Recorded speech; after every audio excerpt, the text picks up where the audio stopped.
Sighting in your rifle can get a little pricey if you don't know what you're doing. So today, we're going to help you save money and time and show you how to zero in your scope.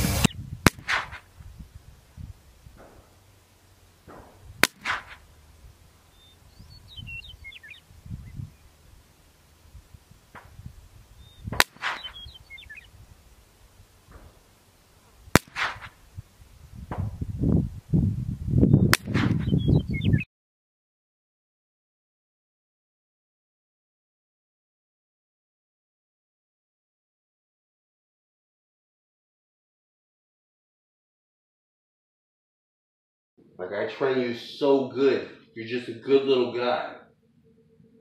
Steady. Welcome. You like that word for some reason. Welcome to another Thursday's Thought. I pray everyone is doing well.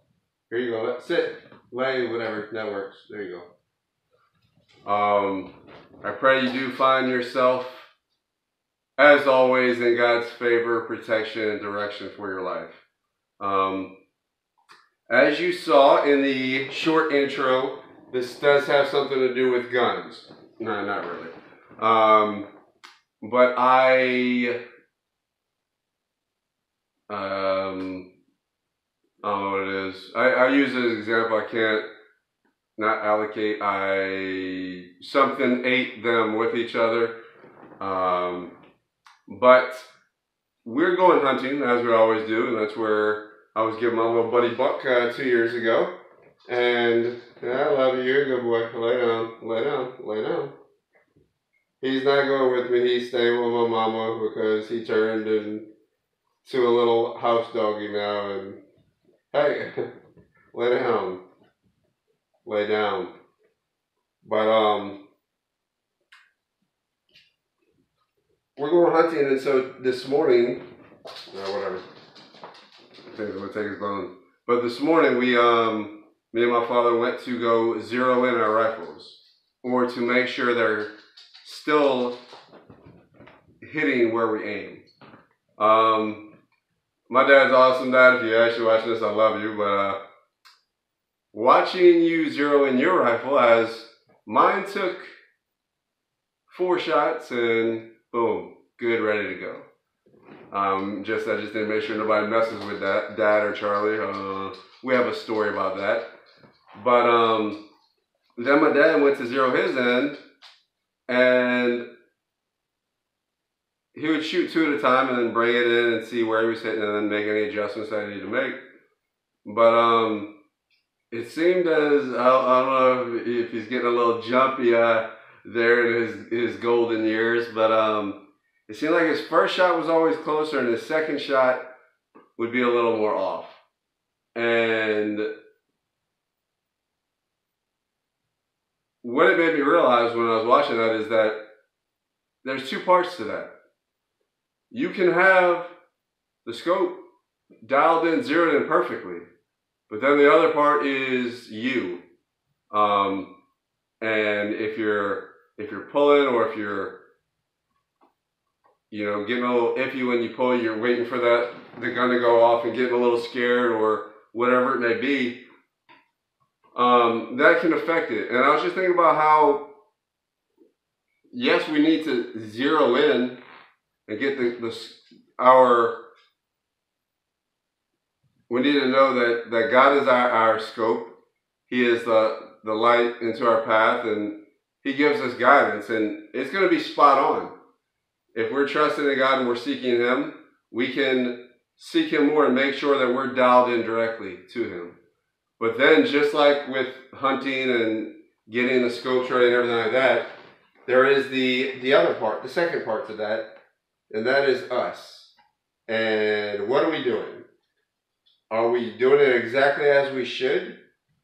Or are we making little changes and, instead of listening to Him and trusting in Him, we're a little scary, a little iffy, and it can affect our targeted outcome.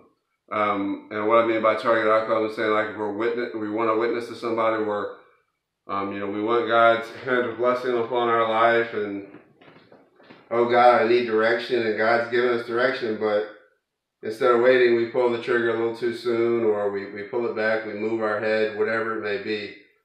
So I just want you to think about that, because there are certain scriptures, and one of them, which I will read, we love to claim it, but when you really look at the scripture, and I looked at the original, actually the original Hebrew of the translation and what each word meant, and when you look at it, it enlightens you, gives you a little more information.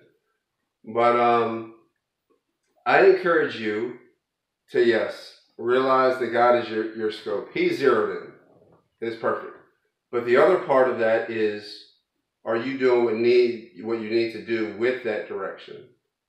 Or are you hesitating, pulling too quick, expecting something and kind of like get a little tense when you think it's going to go off? And that can affect the outcome of situations and things like that. So especially during this time of everything going on, seek God, His will, and trust in Him and His timing and His way, direction. But hopefully I can see what I wrote and sent myself. Let's see. But keep us in your prayers that we harvest some deer meat this upcoming hunting trip me and my dad and my brother are taking. And of course it's gonna give me 1 second, I'm sorry, I'm having trouble with this. Here we go. Later, come on. Alright. As maybe I didn't say it, but the title of this one was Shooting Zeroed In, or Life Zeroed In. First scripture is Proverbs 3:5-6. Trust in the Lord with all your heart, and lean not into your own understanding. In all your ways acknowledge Him, seek Him and His will, and He will make straight your paths. Romans 12:2. Do not be conformed to this world, but yet be transformed by the renewal of your mind,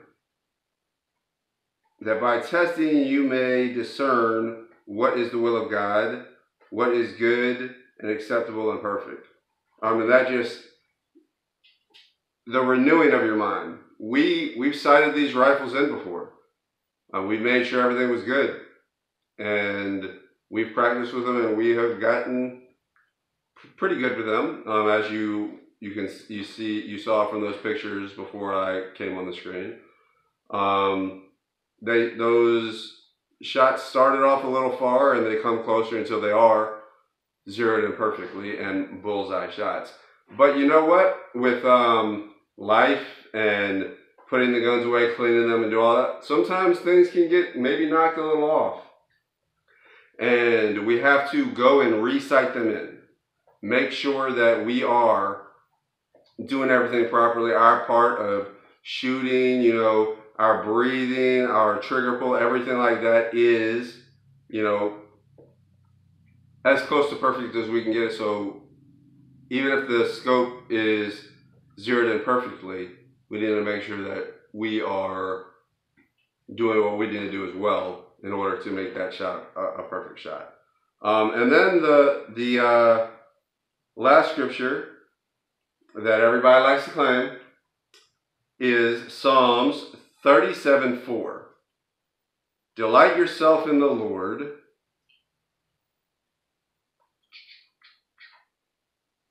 and He will give you the desires of your heart. Oh, okay. Delight yourself in God, and then give me what I want, give me what I want. Yeah, I should have everything. God's going to give me what I want. And I delight myself in Him if He gives me whatever I want. But no. First off, He says, delight yourself in Him first, and then He'll give you the desire of your heart. The closer you are with God, what it's saying is the closer you are with God, the closer your desires are going to align up with His. And therefore, He's going to give you the desires of your heart because they match His desires. once again, if the scope's on, but I'm off, the shot's going to be off. But if I'm in a line with the scope, and that being God's perfect will, the scope zeroed in, but are we zeroed in? And making it a good shot, a good life, you know.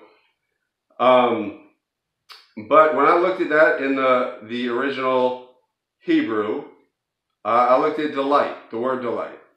And it actually in Hebrew, I'm going to try to read as it has it broken down into the pronunciation. The Hitanag. Yeah, I don't know. But that's what it looks like. But that word delight actually means, it's figurative, and it means to be soft and pliable. I've worked with different things. I've helped my dad work on cars, and we've worked on different things. And sometimes working on things with steel, it can be a little harder to work on it, and you have to try to bend things out and beat things out. But there's been times where my dad has taken a torch and heated up the metal. And the metal actually gets softer and more pliable, and you can bend it easier. And so delight yourself in the Word. Be soft in God's hands and be pliable in God's hands, to where He can mold you and mold your desires to meet up with His. And then you know what? Then it ain't no problem. He's going to give you the desires of your heart because they align with His, because you are moldable and pliable and soft underneath His handiness and workmanship. So, once again, pray you're doing well, but just take that and think about it. You know, if you say, oh, things aren't going right, whatever. Yes, we'll have trials and tribulations in this life. Jesus said it. This world will give us that, but I've overcome the world, He said. So we need to have faith in that, but also we need to zero in sometimes and realize that His word is the perfect crosshairs. The scope's on point. What are you? The second part to that. The scope can be perfect, ready.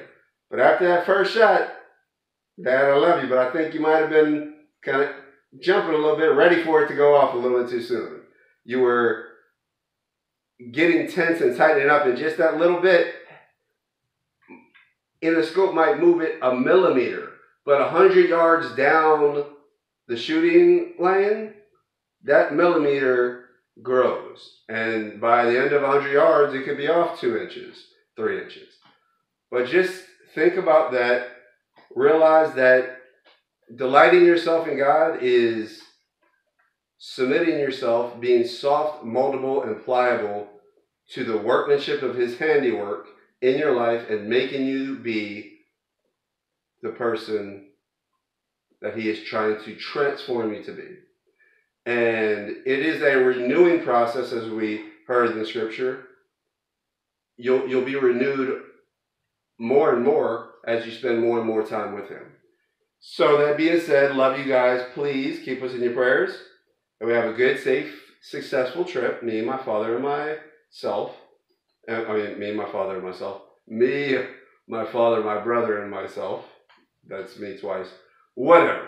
Pray we do well, we're safe, and everything like that. Pray for my mama and doggy, and Belaf, of course, and all those whom you love. And I will keep all of you in my prayers as well. Love you guys, but it's not the same without him up here jumping around. He likes that bone. Hey, Bud, come here, buddy.